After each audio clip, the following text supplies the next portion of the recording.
La radio comunitaria sigue informando.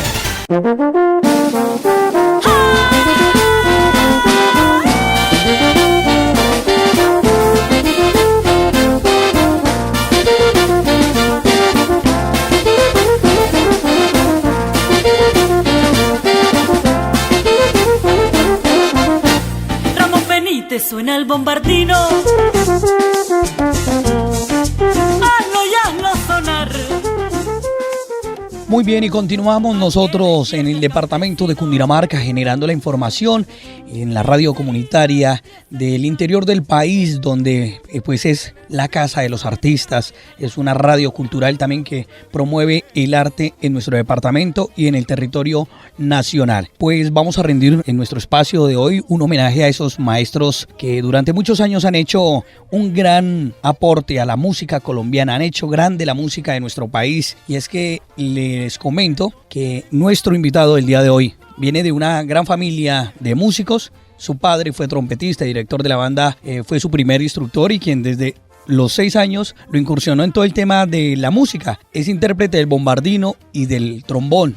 Les comento a ustedes que a los 15 años tocaba con artistas con reconocimiento nacional como el maestro Lisandro Mesa, los hijos de la Niña Luz, Juan Piña. Luego ingresó al Conservatorio de la Universidad del Atlántico en Barranquilla. Posteriormente salió hacia la ciudad de Bogotá y hizo parte de la Orquesta Sinfónica Juvenil de Colombia. Como instrumentista, les comento, trombonista, intérprete del bombardino, ha hecho parte de varias agrupaciones musicales de diferentes géneros y estilos, entre los que se destacan, por ejemplo, Carlos Vives, Juan Carlos Coronel, el Grupo Galé, Basilo, Joe Arroyo, Moisés Angulo, Toto La Momposina y Fruco y sus Tesos, Grupo Nietzsche, Jorge Celedón, Jimmy Zambrano. Ha grabado también producciones de música erudita con el maestro Francisco Sumaqué, quien además lo ha invitado a tocar, a interpretar con la Banda Sinfónica Nacional de Colombia como solista, y ha realizado presentaciones especiales con la Orquesta Sinfónica de Colombia. Entre los grupos internacionales también tenemos el día de hoy a nuestro invitado que ha acompañado, se destacan algunos como Cheo Feliciano, Maelo Ruiz, David Pavón, Tito Nieves, el maestro José Alberto, el Canario, Tito Gómez y Eddie Santiago. Pues sin más preámbulo, les tengo que decir a todos ustedes que estoy hablando nada más y nada menos del maestro Ramón Darío Benítez, oriundo del departamento de Sucre, allí en un municipio de Corozal, un centro poblado de llanadas. Maestro, bienvenido, muy buenos días a los medios de comunicación de Cundinamarca y el país. Qué oportunidad tan maravillosa que usted nos brinda, nos concede el día de hoy. Buen día. Henry Giovanni, buenos días para ti y para toda tu vasta audiencia. De verdad que para mí es un honor poder compartir contigo y con tus oyentes estos minutos, pues que a través de esta gran emisora nos das a los artistas que queremos expresar tantas cosas bonitas que nos ha sucedido a través de la vida y de la música. Y hombre, impartirle también esas experiencias que hemos obtenido a través de estos tantos años de estar en la música, para que ellos vean que la música es bonita cuando se es diligente con ella. Claro que sí, maestro. Y precisamente yo quiero que le comentemos a nuestros oyentes cómo inicia ese largo camino de la música. Inicia usted a los 6 años, maestro, interpretando esos instrumentos percutidos. ¿Cómo inicia todo este gran proceso, maestro Ramón? Bueno, en la casa de mi padre, Rafael Benítez, bueno, obviamente donde yo vivía, pues en las Llanadas Sucre, un pueblito, un caserío, un corregimiento de Corozal. Mi papá era el director de la banda del pueblo, la banda Ritmos de Sucre, y obviamente siempre habían instrumentos, y sobre todo siempre estaban los instrumentos de percusión, el redoblante, el bombo, los platillos de la banda, ¿no? Y desde muy niño, pues mi mamá es la que me cuenta, pues siempre estaba tocando el bombo y haciéndolo sonar. Y yo sí recuerdo en mi niñez que a veces la banda estaba tocando alguna fiesta y me decían que cogiera el bombo. Y yo lo cogía y yo recuerdo pues que la gente quedaba como sorprendida. No tengo mayores recuerdos si lo hacía bien o lo hacía mal, pero total es que pues por lo menos la pieza musical no se caía, ¿no? Y desde muy niño yo sabía que iba a ser músico. Desde muy niño, porque obviamente en mi familia, mis tíos, mis primos, siempre se respiraba ese ambiente musical, y creo que es lo más importante en la costa y en mi región, porque hay grandes exponentes de la música, y es por el aire que se respira, el ambiente musical que se vive en la familia y en los alrededores. Claro que sí, maestro. Y precisamente, maestro Ramón, yo quiero que hablemos un poco de esa cultura musical de la costa caribe colombiana, del surgimiento del porro, del fandango, todos esos ritmos autóctonos de esta región del país. Por ejemplo, ¿cuál es esa gran diferencia entre un porro paliteado y un porro tapado que podemos escuchar y apreciar a esta hora del día? Bueno, para las nuevas generaciones, les quiero decir pues que yo recuerdo que mi papá él falleció el año pasado y él era una persona que discutía mucho acerca de los nombres que le daban a los porros. Yo recuerdo que él nunca aceptó el nombre de porro tapado y porro paliteado porque mi papá decía que en su época no existían esos nombres. En su época existía porro sabanero, porro sinuano. Pero para las nuevas generaciones, para no entrar en la discusión, la gran diferencia entre un porro tapado y un porro paliteado está en que la mayoría de los porros paliteados entran con una danza o con una contradanza. Y en la parte de la bozá, como le llaman las nuevas generaciones, el bombo deja de tocar el parche y se centra en un hoy le llamamos coquito, que es la parte que hace la diferencia obviamente entre el porro tapado y el porro paliteado. El porro paliteado es un porro más sentado, más cadencioso, no tan rápido. El porro tapado o porro sabanero, como lo llamaba mi papá, es un porro más de salón, es más alegre, es más... Entonces las diferencias siempre se sienten, ¿no?, entre uno y otro. ¿Cuántas composiciones a estas alturas de su carrera, maestro Ramón? Son muchas, la gran mayoría obviamente compuestas para bandas.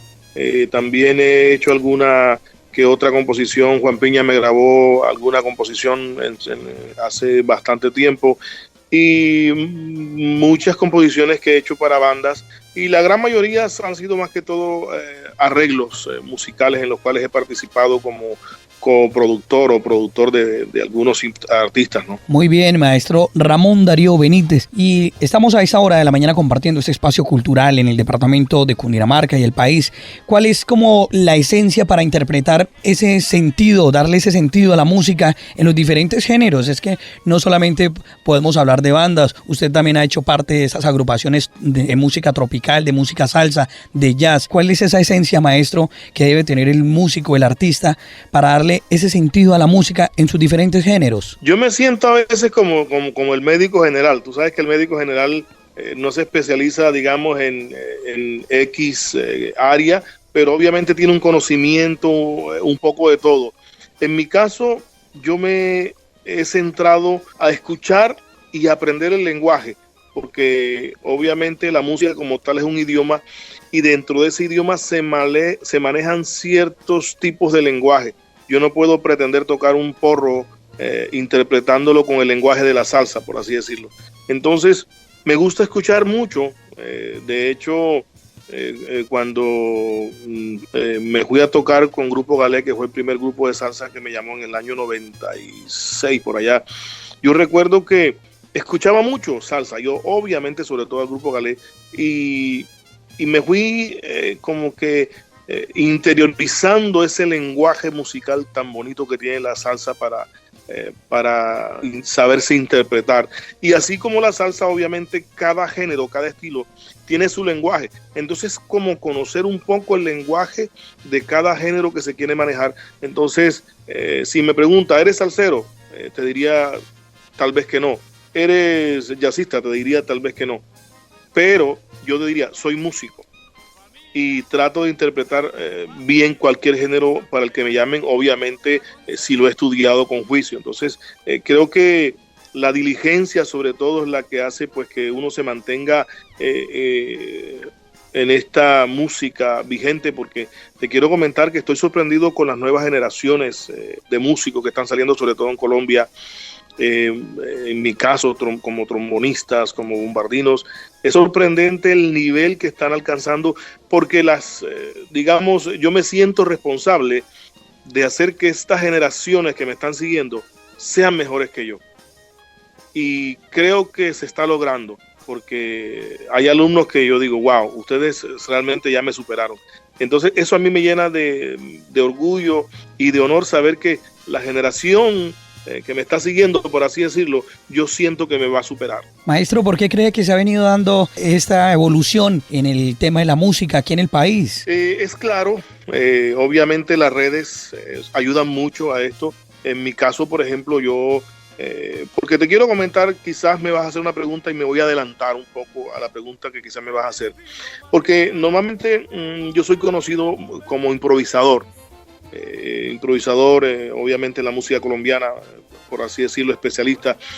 Y a mí me preguntan mucho, bueno, pero ¿cómo hiciste para llegar a improvisar tan bonito en la música?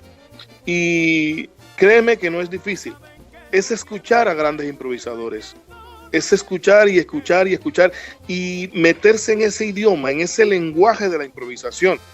Y en mi época fue difícil porque, pues obviamente, imagínate si en mi pueblo, cuando yo estaba muchacho, no había luz. Si no había luz, obviamente no existía el internet todavía, menos los celulares. Ninguna de las cosas que hoy está al alcance de nuestras manos. Entonces, ¿qué hacía yo, por ejemplo? Tú sabes que en la costa, bueno, en toda Colombia, viernes y sábado, las discotecas, las tiendas donde venden licor, obviamente tienen una buena discoteca musical. Entonces yo me iba... En algunos momentos me iba cerca de esos sitios, obviamente era un niño, y a veces le decía a alguien que estaba pues ahí cerca tomando algo, oye, pídete por favor que te coloco en el long play de Los Corraleros, por ejemplo, que yo, mis maestros fueron Los Corraleros de Majagual, claro, yo los escuchaba mucho, pero yo no tenía acceso, quizás las generaciones de hoy se sorprenderán de lo que estoy diciendo, porque ellos lo ven, para hoy está muy fácil. Yo no tenía acceso a un tocadiscos para comprar un long play. O sea, eso no lo había en mi casa. Entonces yo tenía que esperar un fin de semana y decirle a fulano de tal de pronto, mira, ¿por qué no te pides el long play de Los Corraleros? Quiero escuchar al maestro Chelo Cáceres, al maestro Rosendo Martínez. Y uno de muchachos los convencía y ellos empezaban, yo empezaba como que a grabarme esos solos en mi mente para después ir a mi casa y tratar de reproducirlos en mi bombardino. O sea, era un proceso difícil, pero que creo que me sirvió mucho.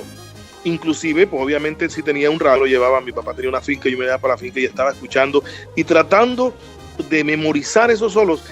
Al tratar de memorizar esos solos, estaba desarrollando el oído, porque para la improvisación musical es más importante lo que tú sientes que lo que tú sabes. Lo que sabes es importante, pero lo que sientes o lo que escuchas con tu oído musical es tan importante porque eso desarrolla diferentes tipos de clímax a la hora de improvisar. Entonces, eso a mí me sirvió de mucho porque era un proceso que hoy se ve muy fácil. A veces a mí yo voy a dar muchas masterclass a diferentes universidades y a veces se acerca ese muchacho de ese pueblo, de esa región apartada de Colombia, y me cuenta una historia que es muy parecida a la mía, pero obviamente que no fue tan difícil. Y yo le digo, tú me imagino que tienes los 1,000, no sé cuánto vale una hora de internet, 1,500 pesos para pagar una hora de internet, ¿verdad? En vez de estar chateando y en vez de estar hablando con los amigos, cosas que no te ayudan, paga la hora de internet y métete a YouTube y empieza a escuchar a las personas que tú les entiendes el lenguaje, porque obviamente, como te digo, la improvisación, al igual que todo tipo de música, es un lenguaje, y hay unos lenguajes que son, a veces se nos dificulta entenderlo por lo progresivo de la improvisación. Pero le digo, mira, tú tienes los 1,500, los 1,200 pesos para la hora de internet. Yo estoy seguro que si tú te metes a internet y escuchas tutoriales de improvisación y personas que a ti te gustan, yo sé que vas a aprovechar el tiempo. Entonces, las nuevas generaciones de hoy, ellos tienen mucha facilidad para mejorarnos. Y de hecho lo están consiguiendo, lo están logrando. Yo me quedo sorprendido. Acabo de recibir un homenaje en Sincelejo en el 31 Festival del Encuentro de Bandas, y yo me sorprendía con el virtuosismo que manejan estas nuevas generaciones, muchachos improvisando trompeta, clarinete, bombardino, y yo estoy seguro que es por eso, porque ellos obviamente están aprovechando bien el tiempo y están escuchando y quieren superar, obviamente, o quieren imitar a los improvisadores que ellos escuchan. Y eso hace que la generación se supere y progrese y evolucione. Maestro Ramón, usted se ha caracterizado también aquí en el país por ese toque especial que le da a los arreglos de las diferentes obras musicales en esta parte folclórica, en estos ritmos folclóricos de nuestra costa caribe. Maestro, un arreglista, un compositor que nos pueda estar escuchando a esta hora de la mañana, ¿qué secreto le podemos dar para que ellos a la hora de estar realizando sus arreglos musicales pues le impriman ese toque particular que se le puede dar a una obra musical? Gracias por esa pregunta, es excelente. Hoy en día las nuevas generaciones obviamente aprovechan el conocimiento que tienen, que han adquirido, y eso es bueno, pero por encima del conocimiento tienen que tener en cuenta que una obra musical que yo voy a hacer, tengo que pensar más en el que la va a escuchar, que no sabe de música, que en mí, que la estoy haciendo, que yo creo que puedo aplicar todo el conocimiento. Hace mucho tiempo tuve una reunión con un gran jazzista y él me decía algo que marcó mi vida. Me dice, mira, la música, según Johann Sebastian Bach, fue hecha con dos funciones. Una, exaltar a Dios, y dos, traer refrigerio al alma de las personas.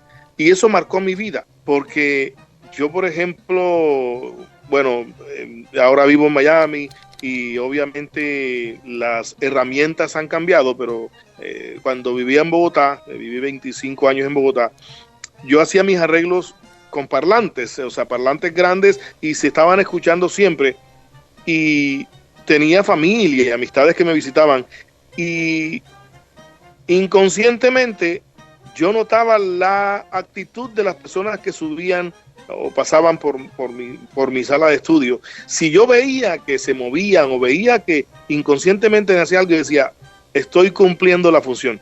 Pero si yo veía que no pasaba nada, yo decía, tengo que mirar a ver qué es lo que está pasando. Entonces, siempre he tenido en cuenta estos dos aspectos. Una, exaltar el nombre de Dios. Entonces, he tenido en cuenta siempre estos dos aspectos que aprendí de este gran hombre, este gran músico.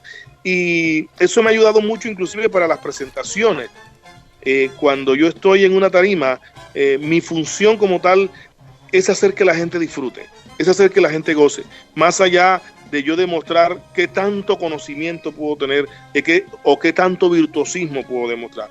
Entonces, esa ha sido una función que siempre me ha funcionado, valga la redundancia, porque eso es la parte, digamos que ese es el propósito que vine a cumplir aquí en la tierra, como músico, con ese talento pues que Dios me ha dado, hacer que la gente disfrute con lo que escuchan, con lo que sale pues de mi instrumento. ¿Cómo se puede innovar con una composición o con un arreglo musical sin que, por ejemplo, en estos ritmos folclóricos de la costa caribe, como el porro, no pierda la esencia que tiene por naturaleza pues estos ritmos musicales? Excelente, me gusta por dónde vamos. Mira, hace tiempo, Henry, estuve en una entrevista, me hicieron una pregunta similar, porque en la costa, en los festivales de banda, hay una discusión acerca de mantener la autenticidad de nuestra música, y yo estoy de acuerdo totalmente con eso, pero no podemos evitar la evolución de las nuevas generaciones de músicos. Hoy en día hay un más fácil acceso a los conservatorios de música. Entonces,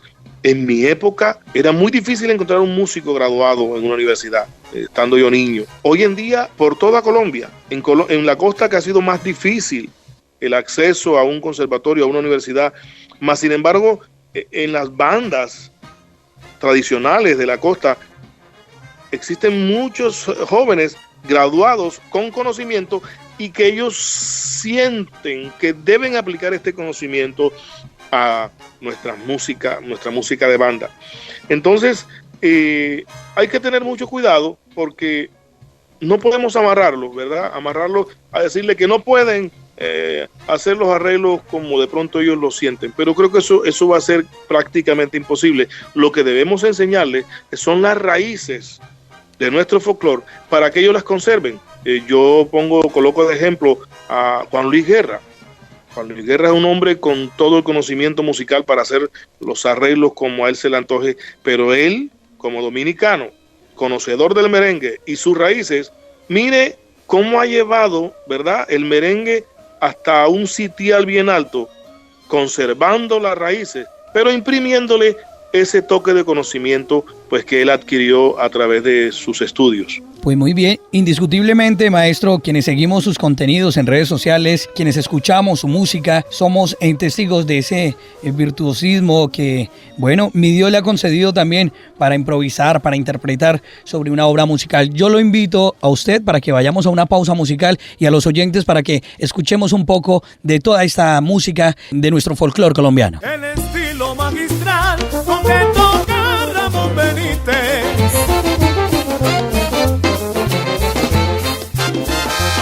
Nuestra música ancestral, hoy todo el mundo lo distingue.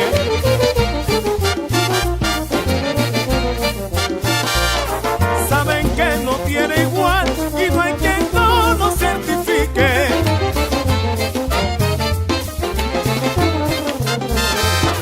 Su bombardino es genial en el tema que se precise.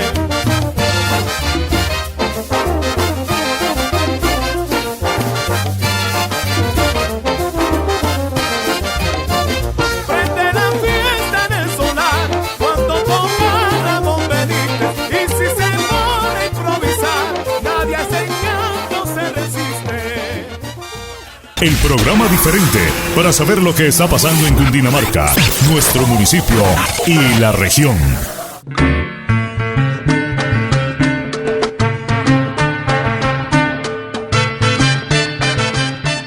Continuamos a esta hora de la mañana con el maestro Ramón Darío Benítez, gran maestro de la música. Hoy en este homenaje que la radio en el interior del país le ha querido hacer. Yo quiero que le comentemos a los colombianos, maestros, cómo es que llega Ramón Darío Benítez a grabar con los máximos exponentes de la música tropical colombiana.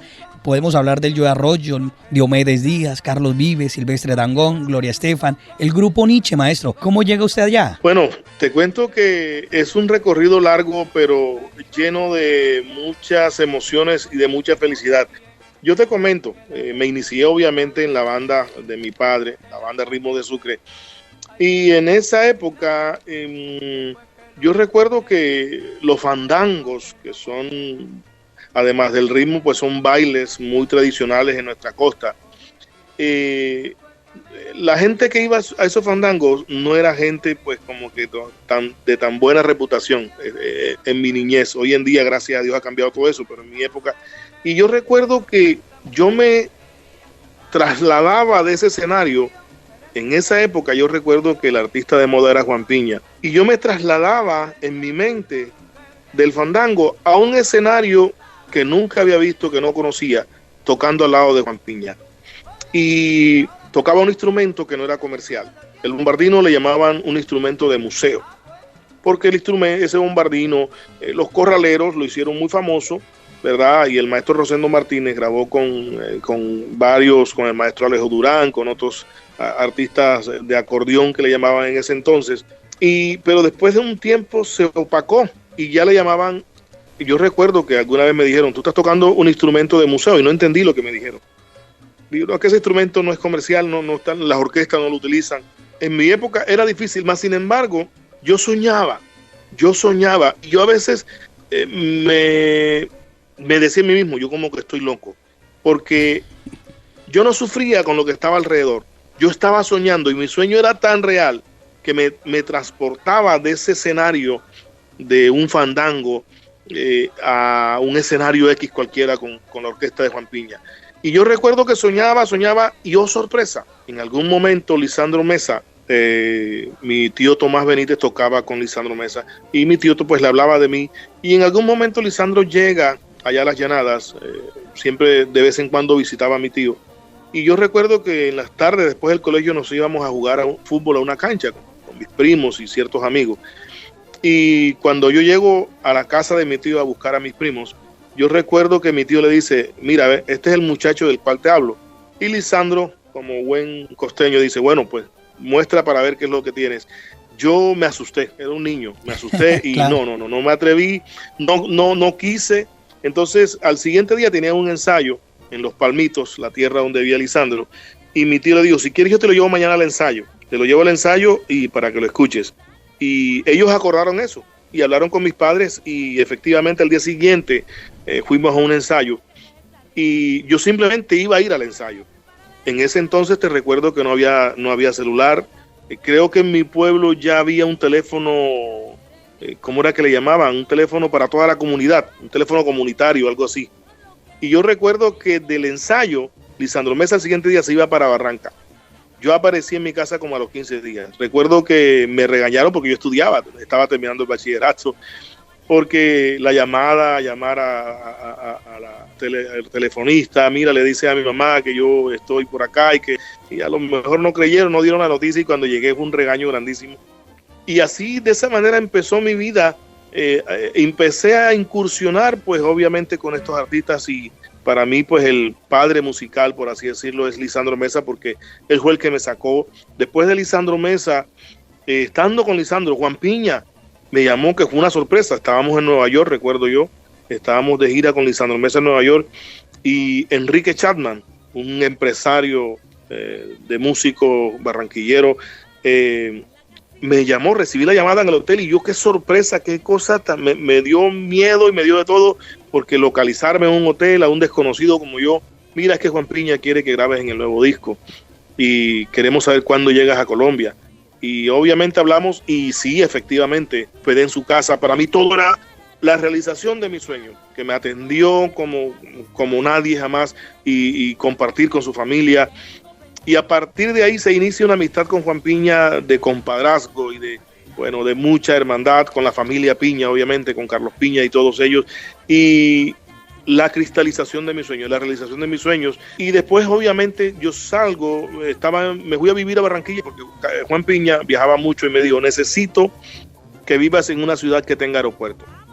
Puede ser Medellín, puede ser Barranquilla, me nombró como 3, Bogotá, Medellín, Barranquilla. Yo como vivía en la costa decidí irme a Barranquilla, pero yo siempre tuve esa necesidad, esa inconformidad, si se puede decir, de aprender, porque me era difícil conseguir maestros de música, me era difícil en esa época tener acceso a una universidad.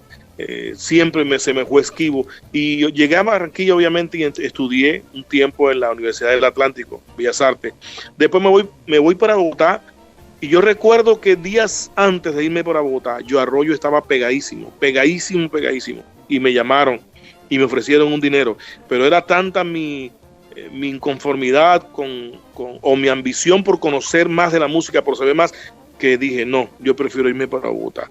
Pero si en Bogotá no tienes a nadie, tú tocas un instrumento que no es comercial, ¿por qué no te quedas con nosotros? Yo no, porque yo quiero estudiar.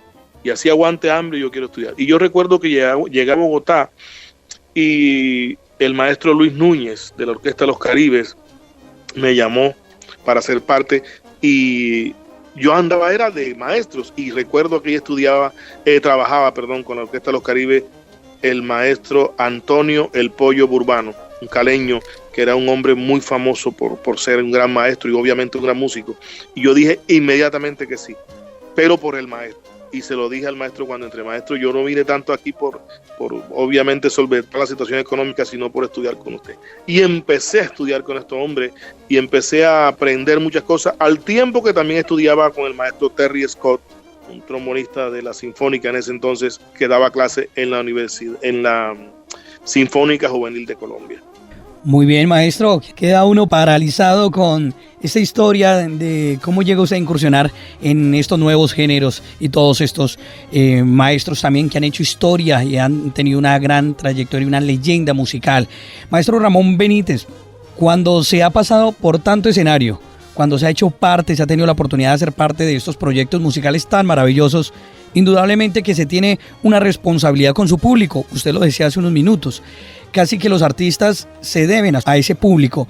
Una de las preocupaciones que tienen la gran mayoría de músicos de las nuevas generaciones es qué hacer para permanecer vigente a través del tiempo. Te cuento, Henry, que yo siempre he tenido una competencia, pero no con otros músicos, conmigo mismo. Tú me puedes ver bajando una tarima, riéndome o llorando, pero no porque la respuesta del público fue buena o porque la respuesta del público fue mala. Es si yo hice las cosas bien o no estuve como concentrado en la situación. Te comento, hace un tiempo atrás, Sergio George armó una orquesta que se llamaba Salsa Giant o la salsa de los gigantes, creo que se traduce así, y eran varios artistas, muchos artistas. Marc Anthony estuvo en alguna época, Oscar de León, El Canario, Ismael Miranda, Cheo Feliciano antes de morir, y estábamos dando un concierto en el Madison Square Garden. Y ese día yo recuerdo que metieron a última hora a Raulín, un cantante dominicano pues que tiene una música que a mí me ha gustado mucho, y no se ensayó porque se supone, pues como alguna vez dijo un músico que me buscó, yo te traigo porque yo supongo que tú lees muy bien, y esos son compromisos que te retan, ¿no? Sí, porque claro, son maestro. cosas que te la dicen, te la pueden decir o para halagarte o para comprometerte. Y ese día yo recuerdo que no se pudo ensayar y nos dieron los papeles, las partituras, y había un tema delicado, había un tema bastante delicado porque son 3 trombones. Y yo le digo a los trombonistas, muchachos, yo creo que este tema lo debemos ver, nosotros 3. No, Ramón, no te preocupes, no te preocupes, que eso sale. Yo más, sin embargo, me puse a estudiar el tema, a mirarlo, a analizarlo, como para no estar improvisando en el sentido de no estar allá arriba inventando. Y recuerdo que el concierto se desarrolló de forma excelente. Fueron 3 canciones que presenta Raulín, y esa canción especialmente casi que se cae el tema, y fue por culpa de nosotros los trombonistas. Yo me bajé de la tarima, mientras que los demás se felicitaban por el concierto, yo estaba llorando. Y yo me acuerdo que un trompeta me tuvo que consolar. Dije, no, es que no hay, o sea, yo no encuentro excusa para hacer las cosas así de esta forma. Entonces me exijo a mí mismo, y mi competencia es conmigo mismo, no es con otros artistas o con otros músicos. Mi competencia es conmigo, y estoy siempre estudiando para mejorar.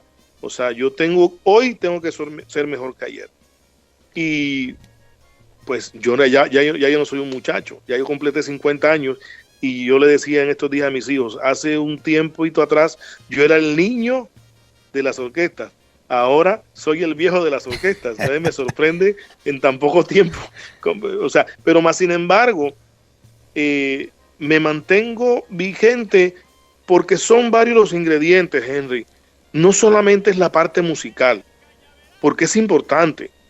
O sea, el talento es importante y desarrollarlo al máximo. Yo creo que no hay límite. Yo estoy convencido de eso, que no hay límite cuando uno se propone. Como decía la canción, si quieres ser zapatero, quiero que seas el mejor. Eso me ha servido a mí porque tengo varios lemas, y hay uno que aprendí hace mucho tiempo de Henry Ford que dice: si tú crees que puedes, es verdad. Si tú crees que no puedes, también es verdad. Entonces siempre estoy como que exigiéndome, y te quiero comentar una anécdota en este mismo momento. Claro, maestro. En que se está realizando esta entrevista. Tengo un compromiso con un cantante gitano que se llama Diego Amador. Lo pueden buscar en YouTube. Es un cantante gitano. Y hace más o menos unos 20 días me llamó el manager. Pablo Galman es un hombre que ha sido manager de grandes artistas, de Bacilos, de Alejandro Sanz. Y somos grandes amigos de muchos años. Y yo tenía como 10 años que no lo veía, que no sabía de él. Me llamó y me dijo: Ramón, quiero que me des la oportunidad de volver a trabajar contigo. Y me comentó: mira, con un cantante gitano estamos haciendo un proyecto, y vamos a hacer un DVD, un disco, y hombre, queremos que te involucres. Y yo feliz, pues obviamente feliz. Me ofreció un dinero. Dije: no, Pablo, tú sabes, por eso no hay problema, tú sabes muy bien que no hay lío por eso. El día de la reunión con Diego Amador y sus músicos, ellos me dijeron que buscara un trompeta. Busqué un trompeta amigo mío, y nos fuimos a la reunión. Cuando ellos nos empezaron a colocar la música empezaron a tocar la música que vamos a trabajar. Te cuento que yo me quedé de una pieza, no le encontraba el tiempo. Yo decía, pero ¿esto qué es? Yo en mi vida he escuchado esto ¿cómo se toca? ¿Con qué se come? Digo yo, ¿con qué se come esto? Sí. Y estuvimos hablando y el trompeta y yo salimos, pero riéndonos, porque me decía, Ramón, ¿qué vamos a hacer? Yo le dije, mira, Pablo es mi gran amigo y yo la verdad que no, eso yo no voy a meterme en esa camisa de 11 varas. Déjame hablar con él y le voy a decir que no, diplomáticamente, porque él es un manager, un grande amigo mío y no quiero perder la amistad que hemos tenido por tantos años.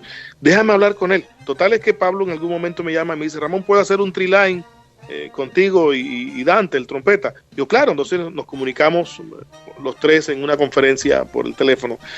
Y que te quiero mucho, tú sabes muy bien que tú eres amigo, papá. Pero hay algunos ingredientes que no me hablaste cuando arreglamos. Uno, pues que ellos son audios MIDI, tenemos que escribir la música. Dos, que ellos nos hablaron de que tenemos que grabar. Esas cosas no la habló él conmigo. Y para no alargarte el cuento, le pedí para no ir. Dije, Pablo, pues toda esta cosa, tú sabes que eso va a llevar mucho tiempo. O sea, vamos a estar todos los días metidos en esto. Esto te vale tanto. ¿Sabe cuál fue lo primero que él dijo? Es que el dinero no es problema. Cuando él dice eso, yo quedé de una sola pieza y dije, oh Dios mío, ahora sí ya no puedo hacer nada. Y bueno, sí, quedamos en que sí. Cuando colgué con Pablo, con mi compañero trompeta, nos dijimos, ¿y ahora qué hacemos? Dije, no, nos tocó trabajar. Y empecé a exigirme, porque son unas amalgamas de tiempos y ritmos y cosas que nunca en mi vida había trabajado. Para mí eso es nuevo. Pero fíjate que la actitud frente a esos retos, porque como te decía al principio, no solamente es el conocimiento que es importante, hay otros ingredientes que me han permitido mantenerme vigente, es tener una buena actitud siempre. Yo soy músico y si yo no tengo una buena actitud como músico que soy, ¿quién más la va a tener? Entonces esa alegría, esa buena disposición y sobre todo, como diría un amigo, me siento orgulloso de ser humilde. Tratar de mantenerse lo más humilde posible dentro de nuestro ego y nuestras cosas, porque obviamente como seres humanos que somos también, obviamente nos podemos enfermar un poco con eso. Pero el hecho de que esté grabando hoy en día con tantas luminarias de la música, Gloria Estefan, el nuevo disco que va a sacar, hago parte en arreglo con bombardino, trombón, bueno, me hicieron rentar instrumentos, me recuerdo, Juan Gabriel antes de morir grabó un disco y el maestro Magallanes me llamó, hice parte de ese disco que va a salir pronto, los nuevos discos de Carlos Vives, que va a salir, el nuevo disco de Silvestre Dangond, Yuri, la mexicana, también va a grabar un CD, DVD y hice parte de ese, o sea, son tantos premios Grammys. Tengo el latino, tengo 12 premios Grammy con diferentes artistas y tengo 2 americanos. Entonces son tantas cosas, eso te puede de pronto en algún momento como que hacer subir el ego, ¿verdad? Y, no, es al contrario, mantenerlo bien bajito para que la gente te siga llamando y la gente te siga contactando y obviamente exigiéndote. Entonces, hoy en día la tecnología te ayuda mucho. Yo tengo un estudio de grabación aquí en mi casa y me mandan muchas cosas de Colombia.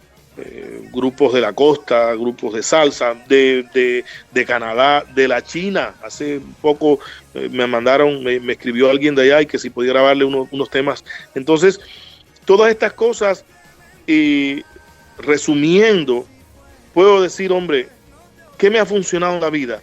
Obviamente exigirme cada día, mejorar cada día. Yo todos los días estudio, Henry. O sea, aún cuando tengo poco tiempo, porque créeme que mi agenda es bien apretada, yo tengo mis instrumentos en unos stand abiertos siempre ahí, y yo llego y lo que hago primero es coger el instrumento, y estoy siempre, o sea, decía un amigo mío, somos esclavos de estos instrumentos, pero unos esclavos que nos gusta ser esclavos de estos instrumentos. Y aparte de eso, hombre, tener una buena actitud, una buena disposición, o sea, créanme que a través de la historia de mi vida he visto como grandes músicos han quedado en el destierro, no por su talento, sino por su actitud, por su personalidad, por su sobradez, se pudiera decir. Y algunos me han preguntado, alguna vez me preguntó un músico, Ramón, ¿qué debo hacer para trabajar como tú? Digo, ¿quieres una verdad o quieres una mentira piadosa, como dicen? Digo, Ramón, la verdad. Digo, tú sabes muy bien que con esto no juego. Y tú sabes muy bien qué es lo que te está pasando. Tú tienes la respuesta. Tú lo que quieres es escucharla de mí. Digo, la actitud, ¿verdad? Digo, eso es. Eso es. Te crees muy sobrado. Te crees que eres la tapa de la olla, la última Coca-Cola del desierto. Y tú sabes que no es así. Y eso no te va a llevar, no te va a... Entonces hay personas que pueden corregir eso, pero lastimosamente a veces nos dejamos enfermar por estas cosas. Entonces es a la vez un consejo para estas nuevas generaciones de músicos que me están escuchando. Claro que sí. Podemos. Claro que sí, podemos maestro. lograrlo. Sí podemos lograrlo y sí podemos llegar y más lejos de donde yo he llegado. Yo quiero, maestro, que escuchemos este corte. Esto lo hace el grupo Nietzsche y ya regresamos en la parte final de nuestra entrevista.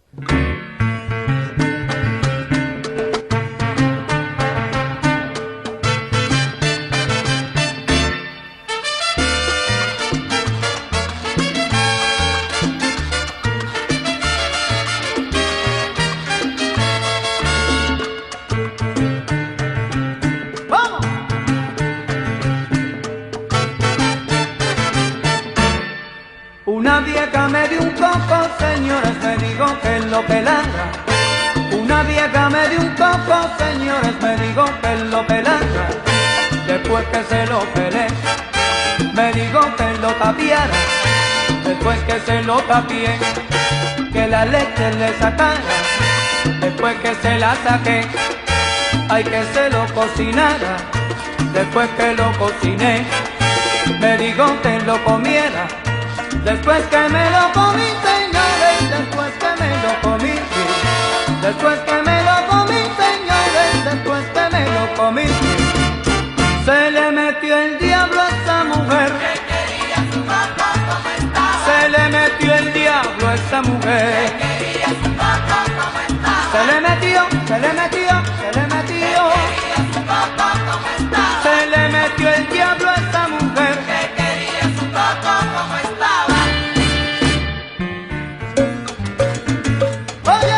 ¿Y ahora qué quieres tú? ¿Que me metan en el túnel del tiempo o qué? Ah, pues.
La radio comunitaria cada día va creciendo. Seremos líderes en toda la región. Aquí la gente sí vale.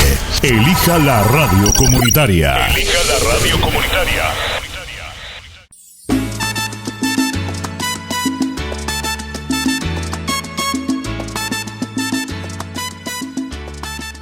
Y continuamos después de este corte musical, esta canción que la hace el grupo Nietzsche. Pues maestro, también hace parte, maestro Ramón Darío Benítez, de esta importante agrupación. ¿Cómo llega a integrar el grupo Nietzsche y qué ha representado esto para su carrera musical, maestro Ramón? La historia es una anécdota bien bonita.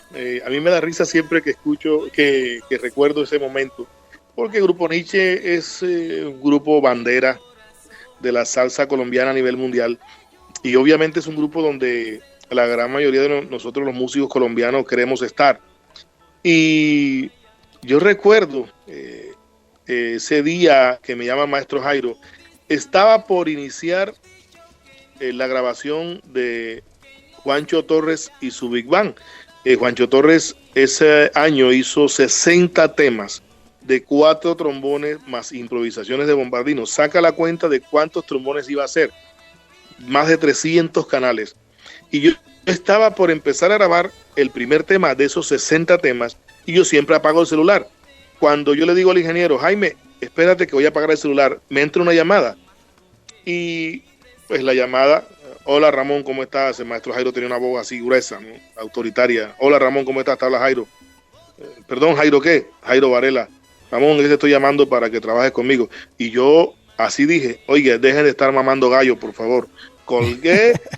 Y al ratico me llama, antes de apagar el teléfono, Ramón, soy yo, soy Jairo, no es mamadera de gallo, soy yo. Uy, maestro, perdóneme, pero como la gente bromea tanto, maestro, ¿en qué le puedo servir? ¿En qué le puedo ayudar? No, Ramón, que quiero que trabajes conmigo la temporada de diciembre, para que trabajes conmigo.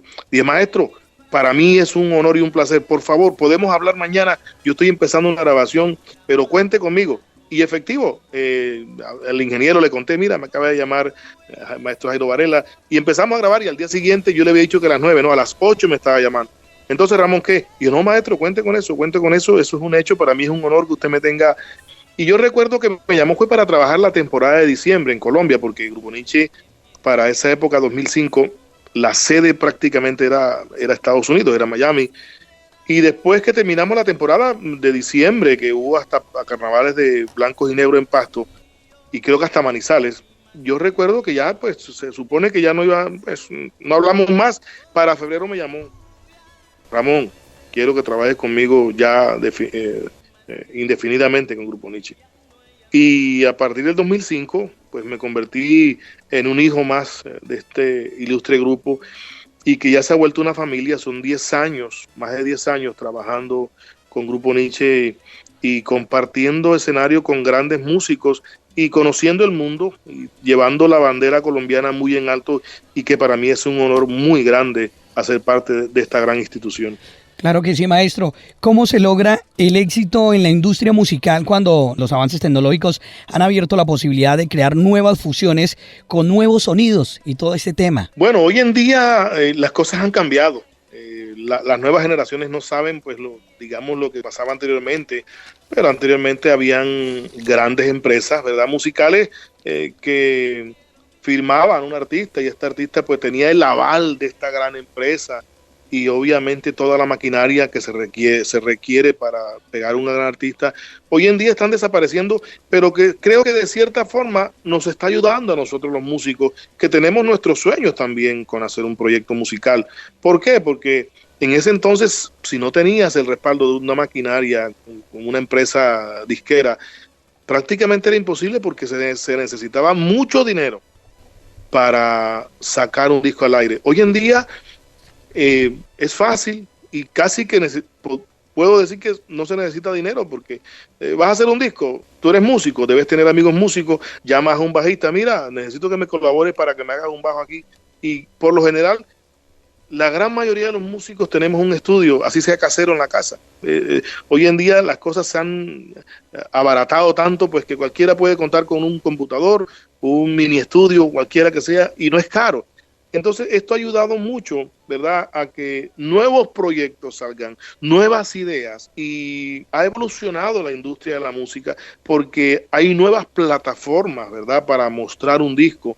Y esto le ha hecho mucho daño, obviamente, a las casas disqueras, pero creo que nos ha favorecido a nosotros los músicos, porque podemos mostrarnos, ¿verdad? Podemos hacer un disco, podemos subirlo, imagínate, a tantas redes, tantas cosas, y podemos darnos a conocer. Y así de esta forma, pues mostrarle al mundo nuestra idea en cuanto a la música. Perfecto, maestro. Y yo quiero ya hacer unas preguntas para conocer un poco más personales, maestro. Usted, como una de las figuras más representativas del folclore colombiano, ¿cuál es el mensaje que lleva de Colombia a cada región del mundo donde puede participar en esos grandes conciertos? Te cuento que ya hoy en día, digamos, gracias a Dios, el que el mundo nos haya metido con esa imagen de violencia, de narcotráfico, ha bajado. Pero en mi época de viajar por el mundo, cuando me inicié, nos marcaban y colombiano, pase por acá. Y era una requisa que yo a veces lloraba, ¿verdad? Y yo les mostraba pasaportes, mire, yo me mantengo viajando por el mundo, les mostraba todo, eso decía, eso y nada es lo mismo porque eres colombiano.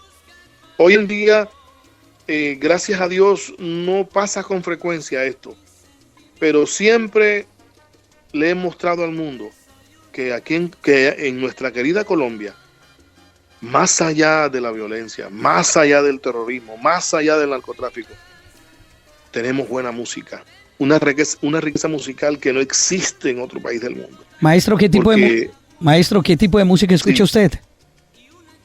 De todo menos la música comercial, de todo. Yo me mantengo, al otro día estaba en la costa y fue un sobrinito, tenía los audífonos puestos, ¿no? Y yo recuerdo que fue un sobrinito, me quitó los audífonos, tío, ¿qué escucha? Y cuando él se coloca los audífonos me dice, tío, qué música tan fea, porque, o sea, él pensaba que estaba escuchando, no sé, pero entonces... créeme que yo escucho cualquier tipo de música menos música comercial. Eso sí, téngalo por seguro, es lo que nunca escucho. Tuve en mi radio, en mi carro, los que escuchan, cuando escucho música comercial es porque van mis hijos ahí conmigo. Entonces ellos sí ya se adueñan del radio, pues y ya sí no puedo hacer nada. Pero cuando yo voy en el carro, cualquier emisora, pero que no esté colocando tanta música comercial como le llamamos nosotros. Maestro, ¿qué le dice su esposa, sus hijos con toda esta trayectoria musical? Pues obviamente mis hijos nacieron dentro de ese ambiente, ¿no? Mis hijos cuando nacieron, obviamente ellos sabían, pues obviamente se acostumbraron a verme siempre con un instrumento en la boca. Y yo recuerdo que, porque mis hijos pues también estudiaron música. Mi hijo Rafael estudió en la Sinfónica Juvenil también. Y obviamente aquí en Estados Unidos, pues cuando empezó a generar dinero con otras cosas, pues se olvidó un poco y ahora está estudiando aviación, pero mis hijos también se inclinaron por la música. Mi hija Elizabeth ahora mismo está terminando el bachillerato acá en Estados Unidos y ella es una gran violinista, hace parte de la Sinfónica del colegio y han hecho conciertos en diferentes teatros importantísimos aquí en Miami que ni siquiera yo he ido a tocar un concierto y ella lo ha pisado. Y obviamente siempre me han visto con eso, pero... a veces, digamos, en un principio se aburrían porque nosotros como músicos tenemos rutinas, lo que llamamos rutina. ¿Qué es una rutina? Aquellos que diariamente estamos haciendo para mantenernos. Entonces alguna vez alguno de mis hijos dijo, papi, pero no sabes hacer otra cosa. Y yo les dije, es que gracias a esta cosa que estás escuchando es que tú puedes comer bien y puedes vestirte bien. Porque son rutinas que a veces son tan aburridoras, porque digamos, sí, es lo que uno hace antes de hacer un estudio característico, cualquier cosa, pero ya se acostumbraron porque yo siempre, por ejemplo, mi hija y yo somos muy cineastas, nos gusta mucho ver películas y ahora con tanta tecnología ni televisión vemos, canales de televisión normales no vemos series de televisión. Entonces ayer me terminé de ver una serie que se llama Cuántico y ¿qué hago yo? Prendo el televisor y me empiezo a ver la serie, pero tengo el instrumento conmigo. Entonces no estoy perdiendo el tiempo solamente en verme la película. Entonces mi hija me dice, papi, que quiero que nos veamos tal película aquí en mi casa. Ah, bueno, vamos a ver la película. Pero ella sabe que yo tengo que buscar uno de los instrumentos para aprovechar el tiempo mientras que estamos viendo la película. Me estoy viendo la película, estoy atento, pero estoy haciendo lo que llamo yo rutinas, o lo que llamamos los músicos rutinas, cierto tipo de cosas que hacemos todos los días para mantener el labio, la embocadura, la resistencia, la afinación, el sonido, tantas cosas que tenemos que mantener como músicos. Claro que sí, maestro. Y ya para finalizar, maestro Ramón Darío Benítez, desde los sentidos, ¿a qué le sabe usted la música? Me sabe a todo, como dice el maestro Pablo Flores. El maestro Pablo Flores en Los Sabores del Porro, que es un tema excelentísimo. O sea, a eso me sabe la música. La música, dependiendo del género, me sabe a tierra, me sabe a emociones, me sabe a melancolía, alegría, a nostalgia también, recuerdos. De acuerdo al tipo de música que escuche, me transporta, ¿verdad?, a ese momento. ¿Para usted qué sonido tiene la música, maestro Ramón? Celestiales. Yo estoy seguro y convencido que la música es algo celestial, es algo que traspasa la frontera de lo físico a lo espiritual. ¿Qué aroma tiene la música, maestro? ¡Wow! Esas son las preguntas que tienen una respuesta corta que a veces no me gustan. El aroma de la música es el aroma del amor. Muy bien. ¿Y cómo la palpa Ramón Benítez? ¿Cómo palpa la música? Como esa mujer perfecta que todo lo cree, todo lo soporta y que no te reprocha, pero que si la abandonas, tú sabes que tienes que conquistarla de nuevo. ¿Qué figura tiene la música, maestro Ramón Darío? La figura del amor, porque eso es la música. Sensaciones de alegría y de vivencias. Bueno, muy bien. ¿Y su sexto sentido qué dice que debemos hacer con la música, maestro Ramón Darío? Hombre, de verdad, Henry, que a mí me da alegría saber que existen personas como tú y que pueden difundir nuestra música colombiana. A mí me da tristeza porque, sobre todo en Colombia, se ha perdido ese amor por nuestros aires musicales. Es que es hermosa nuestra música colombiana. Yo te decía hace un ratico atrás que la costa tiene mucha riqueza musical, y no solamente la costa. O sea, dentro de cada departamento de la costa hay géneros. O sea, la gente conoce dos tipos de porro: el porro tapado y el porro politeado, pero hay el porro de río, hay diferentes tipos de ritmos, y no solamente en la costa, en toda Colombia. Ustedes se imaginan yo escuchando para la época de julio, que se celebra la independencia, un bambuco, un pasillo, un torbellino. Eso es hermoso. Nuestra música colombiana es demasiado rica y los medios de comunicación tienen la responsabilidad de rescatarla y que no se muera nuestra música. Maestro Ramón Darío, esta entrevista ya finalmente pues la escuchan muchos jóvenes músicos que se están graduando en universidades. Indiscutiblemente, como lo hemos dicho, usted es un maestro para estas nuevas generaciones. ¿Cuál es el mensaje que les podemos dejar a estos jóvenes que nos están escuchando a esta hora del día en el país? Hombre, que se apasionen por la música y que verdaderamente creo que es lo mejor que les ha pasado. Yo alguna vez me atreví a decirle a mi esposa que ella no era verdaderamente mi esposa, sino que la esposa mía era la música. Porque la música lo es todo para mí, es mi pasión, es lo único que yo sé hacer y es lo único que yo puedo hacer, y que traten bien a la música, que si la tratan bien, la música los va a tratar bien a ellos, porque es que, Henry, la música para mí es un alimento espiritual, me fortalece. Yo te cuento que a veces yo tengo 24 horas de estar trabajando, cansado de viaje, y llego a grabar. Me ha pasado, yo acabo de, tú puedes mirar en la página de Barranquillaz, yo tenía 2 días sin dormir y me tocó volar de Nueva York a Barranquilla directamente al concierto. Yo estaba cansado y me pasó algo que a mí me sorprendió. Yo estaba cansado, no había dormido 2 días, y yo recuerdo que me bajé del avión, me llevaron directamente al escenario y empecé a tocar y no sentí cansancio de ningún tipo. Emociones, improvisaciones que yo de pronto dije, de pronto no voy a poder desarrollar lo que yo quiero, porque la motricidad, tantas cosas con tanto cansancio no están. Pero te cuento que me sorprendí cuando me subí al escenario, lo que pude desarrollar, pero mi sorpresa mayor fue cuando me bajé del escenario. Me invitaron a desayunar, porque no había desayunado, un desayuno a las 7 de la noche, 8 de la noche, y yo recuerdo que me llevan en el carro, ¿verdad? Un buen restaurante típico barranquillero, y cuando me voy a bajar del carro, no podía bajarme. O sea, sentía un cansancio que le tuve que pedir a alguien, mire, por favor, ayúdame, no sé qué me está pasando, pero no puedo ni mover los pies. Entonces, eso es la música es una pasión desbordante por todos los poros, por todas las cosas que uno pueda sentir, y que no estén, obviamente la música es un negocio, pero más allá de un negocio, que lo miren como que lo más grande que puedan mostrarle al mundo. Yo cobro, y cobro mucho por un concierto, pero cuando estoy en tarima, lo que menos me importa a mí es cuánto cobré o cuánto me van a pagar. Me entrego a la música, me entrego porque hay un público que me está escuchando, hay una gente que me contrató, si mal o bien, si lo acepté o no lo acepté, total estoy en tarima, y créeme que nunca me he puesto a pensar en una tarima, hoy, porque me pagan hoy $1, voy a tocar un concierto de $1. No, yo trato de dar lo máximo, tanto obviamente para el escenario como para una grabación o para cualquier cosa que tenga que ver con la música. Pues señoras y señores, hasta aquí llegamos con uno de los personajes más queridos, apreciados y admirados por los músicos en Colombia, Ramón Darío Benítez Benítez.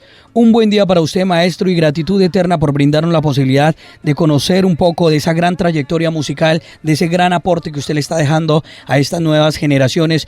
Y pues radios como estas, como en el interior del país, la radio comunitaria en nuestro territorio, también nos comprometemos y los acogemos a ustedes como grandes artistas, maestro. Un feliz día. Gracias, Henry, por la entrevista, y gracias a todos los escuchas. Ahora porque tú con la disculpa lo que no mata engorda, lo que no mata engorda.